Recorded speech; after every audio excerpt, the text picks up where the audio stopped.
President Trump just signed a new executive order to make buying a house more affordable. He signed yesterday an executive order promoting access to mortgage credit. It says every American looking to buy a home should have access from a reliable lender at a rate based on their credit worthiness. But this executive order to change how you get a mortgage is just one part of his broader housing market agenda. President Trump has also launched a new retirement account called a TrumpIRA, which will allow some Americans to get free money from the United States government as an investment match into your TrumpIRA account, which you can then use to help fund your down payment on your house. And on top of that, he's ordering Fannie Mae and Freddie Mac to buy hundreds of billions of dollars of mortgage-backed securities to impact how much money you're going to pay on your mortgage. So if you're thinking about buying a house or you own a house, this video is for you. The housing market has changed a lot since the pandemic. If you wanted to go out and buy this regular house in the early part of 2020, it would have cost you $266,300, and you can get a mortgage for around 3.1%, which means if you put down 20% to buy this house, your monthly mortgage payments would be right around $910 a month. Let's fast forward to 2026 and see what happens if you wanted to buy that exact same house. Now, instead of paying $266,000, you're going to be paying $423,000 for that same house. But you're not just borrowing more dollars, you're also paying a higher interest rate on those more dollars, because now you're going to be paying 6.5%, not 3%, which means now your monthly mortgage payment is going to be right around $2,138 for that same house.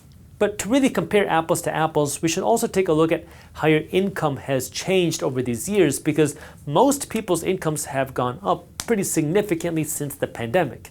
But did it keep up with the growth of your housing cost? In 2020, the median income in the United States was around $67,500, which means your mortgage payment was approximately 16.2%. Fast forward to today. The median income of the United States is about $87,630, which means, the median income. You want to buy the median house today, it is now going to cost you about 29.3% of your income.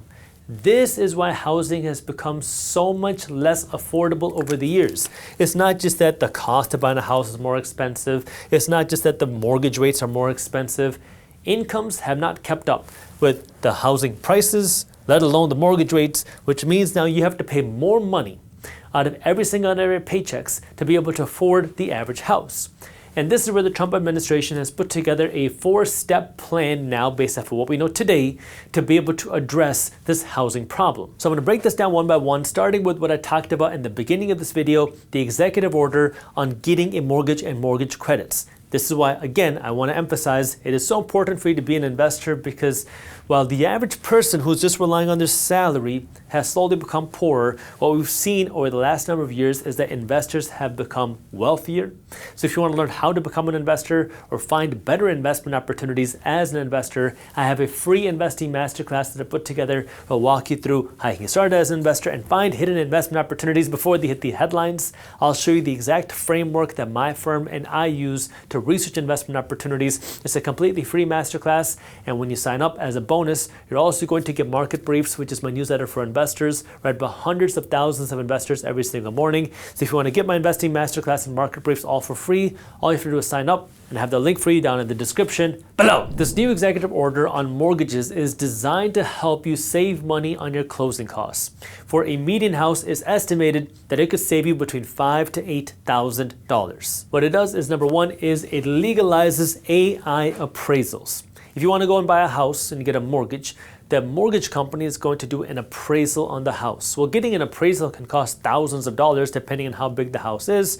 But if the bank is doing an AI appraisal, well, now it's significantly cheaper, which means you get to pay less money on that appraisal. Number two, this executive order is supposed to make it easier and cheaper for community banks to be able to compete against the larger banks and mortgage companies. And number three, it's designed to make getting a mortgage a lot more digitized. Because if you go and buy a house today or before, you'd have to sign all these papers by hand.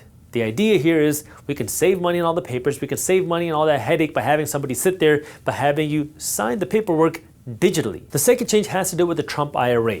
The Trump IRA was this idea that a lot of Americans don't have a 401k or don't qualify for a 401k, so they cannot contribute to their retirement with a 401k. And this year, President Trump has announced something called a Trump IRA, a government-sponsored retirement account that's not supported by your employer, it's supported by the government. The idea being that if you don't qualify for a 401k, you can qualify for this Trump IRA and contribute to your retirement through this Trump IRA, which has these investment accounts already built in it. And the nice thing about the Trump IRA, or the pitch here, is that you can invest money into the Trump IRA, and if you meet the income requirements, the government is going to give you free money on top of that, because you don't get an employer match with an IRA, but with the Trump IRA, the government is going to give you a match.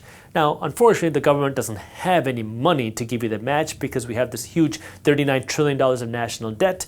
So the cost of that is a separate story. It's not something I'm going to talk about today. But just understand that the government is going to give you a match. Now, why does this have anything to do with the housing market? Because the IRA has a rule, not just the Trump IRA, but the IRA in general. And the rule is, as a first-time home buyer, you can withdraw up to $10,000 from your IRA penalty-free, whether it's traditional or Roth, to fund a first-time down payment. By the way, it's $10,000 per person. So if you and your spouse both have an IRA or a Trump IRA, well, then you can pull out $10,000 each to fund a down payment on your house. So the thinking here is the Trump IRA is supposed to make it easier for you to fund your retirement. On top of that, if you're lower income, well, now the government will be able to also give you more money towards your retirement, and you have the option to use some of that to help fund your down payment. Number 3, President Trump has demanded that Fannie Mae and Freddie Mac buy hundreds of billions of dollars of mortgage-backed securities. The reason why this matters is because this is a way for the Trump administration to try to drive down mortgage rates. It's become clear to me that most people, including professionals in the real estate space like mortgage bankers and real estate agents, have no idea what decides mortgage rates. So let me break it down. There are 3 primary factors that determine what your mortgage rate is. Number 1 is the 10-year yield, which is if you wanted to lend money to the United States government for 10 years, what interest rate is the government going to pay? Now, the reason why this one matters is because the government is known as a risk-free investment. You read any economics textbook, it'll tell you that the government always pays back their bills. So now, if you go to lend money to the United States government, they're going to give you this money back plus interest. The reason why that matters is because now, if your bank has this money that they need to lend out, they're going to compare their different investment options. They can lend money to you, they can lend money to your broke cousin Bunty, or they can lend money to the United States government.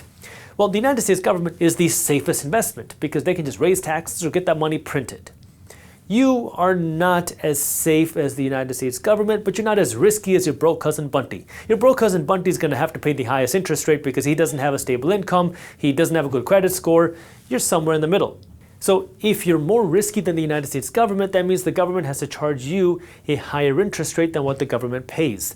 That's why you want to pay attention to this 10-year yield, because it'll give you an indication as to where mortgage rates are going. When the 10-year yield is going up, well, that means your mortgage rate is generally going up. If the 10-year yield is going down, that means your mortgage rate is generally going down. And for those of you that are a little bit more sophisticated and technical on the financial side of things, the interest rate set by the Federal Reserve Bank impacts the 10-year yield. Then you have the profit set by the bank, because every bank, every lender wants to make some money. So this one's pretty obvious. And then you have this, the MBS spread, the mortgage-backed securities spread. And what this is now is the interest rate on these mortgages in this public and private market. I'm not going to do a full deep dive analysis into how mortgage-backed securities work, but what you need to understand is that when your bank issues a loan, they don't just sit on that loan for the next 30 years. They take that loan and they're going to sell it off to somebody else, and then it's going to be sold again. And that interest rate now is what you want to pay attention to, because when there are more buyers of these mortgage-backed securities, well, then interest rates go down. Where there are not enough buyers, because people are concerned about the mortgage market, well, that drives up these interest rates, because then the free market has to price in this lack of demand. So supply and demand. When there's a lot of buyers, interest rates go down. When there's not a lot of buyers, interest rates go up.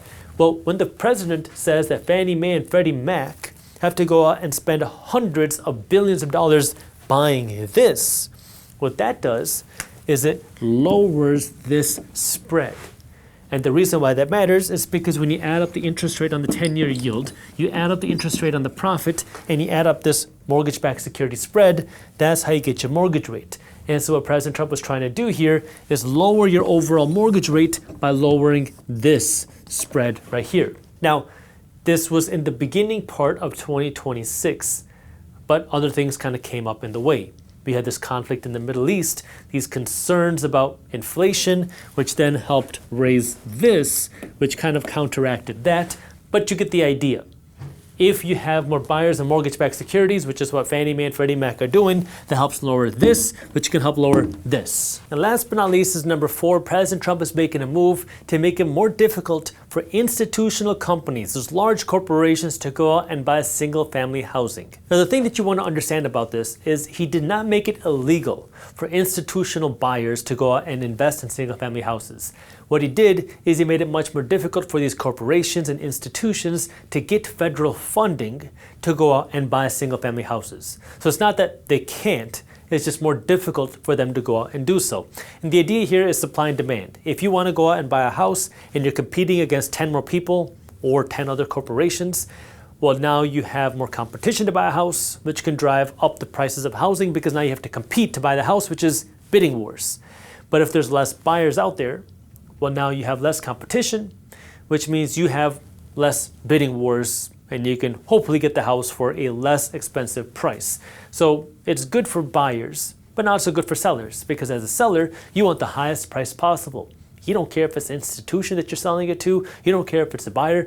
You generally just want the highest price possible. We've seen this throughout time because, well, many sellers over the last 6 years didn't care who was buying their house. They just wanted the highest dollar amount possible. Now, the thing that you have to understand here is that the government itself cannot change the housing market. They can create regulations, but they cannot change the mortgage rate, and they cannot force somebody to buy or sell their house. And so what ultimately will happen is going to depend on how all of these things impact supply and demand. Because right now, we do have a lot of people that want to buy a house, they just can't afford to buy a house. We also have a lot of people that don't want to sell their house because they're saying, I have a 3.5% mortgage, I don't want to sell and then have to go get a 6.5% or 7.5% mortgage. And that's where we're still seeing this gridlock in the housing market. Now, separately, yes, we have concerns about where mortgage rates are going to go. There was a lot of talks about mortgage rates falling drastically in 2026 because of Trump's new plans, but because of what's happening in the Middle East, that's made it less likely. The conflict in the Middle East has driven up, like I was talking about before, those treasury yields. The higher treasury yields have also impacted mortgage rates. So there's a lot of different factors at play here. We don't know what's going to come next. Again, as an investor, it's important for you to understand these factors because they can all create investment opportunity. Again, I have my free investing masterclass for you down in the description. One of the things that I've learned in life is that oftentimes the things you don't pay attention to end up mattering the most. And that's why I want to talk to you about life insurance with our sponsor, Policygenius, because if you don't have the assets to live off of yet, if something tragically happened to you, the last thing you want is now your spouse and your family trying to struggle to survive financially, and that's where term life insurance can come into play. Now, I'm talking about term life insurance here, not whole life insurance. The whole idea with term life insurance is it's life insurance for a period of time. 10 years, 20 years, 30 years. That way you can work to build your assets. It is a lot cheaper than whole life insurance because the whole idea is you're not here trying to get rich off your life insurance. It's just there as a bridge until you can build your assets. This is one of those things where the earlier you start, the cheaper it is. Because if you're a healthy 30-year-old guy, you could potentially get a $500,000 term life insurance policy for less than $1 a day. So if you have any questions, you want to learn more about term life insurance, or you want to see how much a term life insurance policy would actually cost you, I'll put a link to Policygenius' form down in the description. It only takes a few minutes to complete, and it'll give you an actual quote on how much term life insurance will actually cost you, and I have that link for you down in the description. What we talked about today is that buying a house has become significantly less affordable.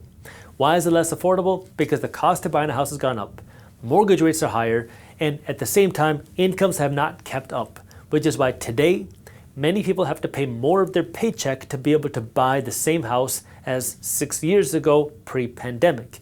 And that's another reason why the average age of somebody buying a house today, first-time home buyer, is now 40 years old.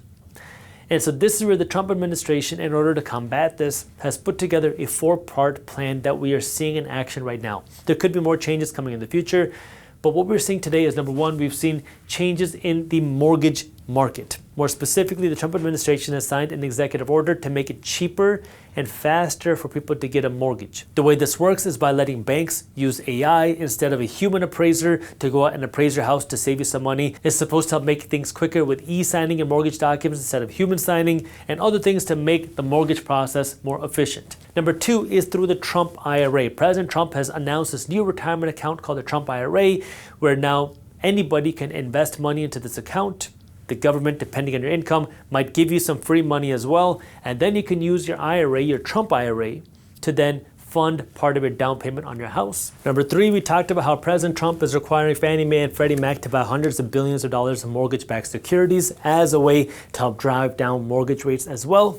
And finally, number four, to help make it easier for people to buy a house, President Trump has made it more difficult for institutions to go out and get federal financing to go out and buy single-family houses. The idea being there's less competition then for people to go out and buy a single-family house.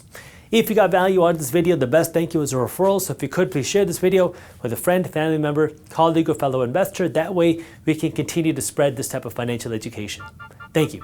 President Trump just signed an executive order creating a new way for Americans to retire in the United States. It's not going to be with a 401k, it's going to be with the Trump IRA. Take a listen. Every American, most high-income people have an employer that gives them a 401k with a match, but low-income people or Uber drivers or something, they don't have access to that.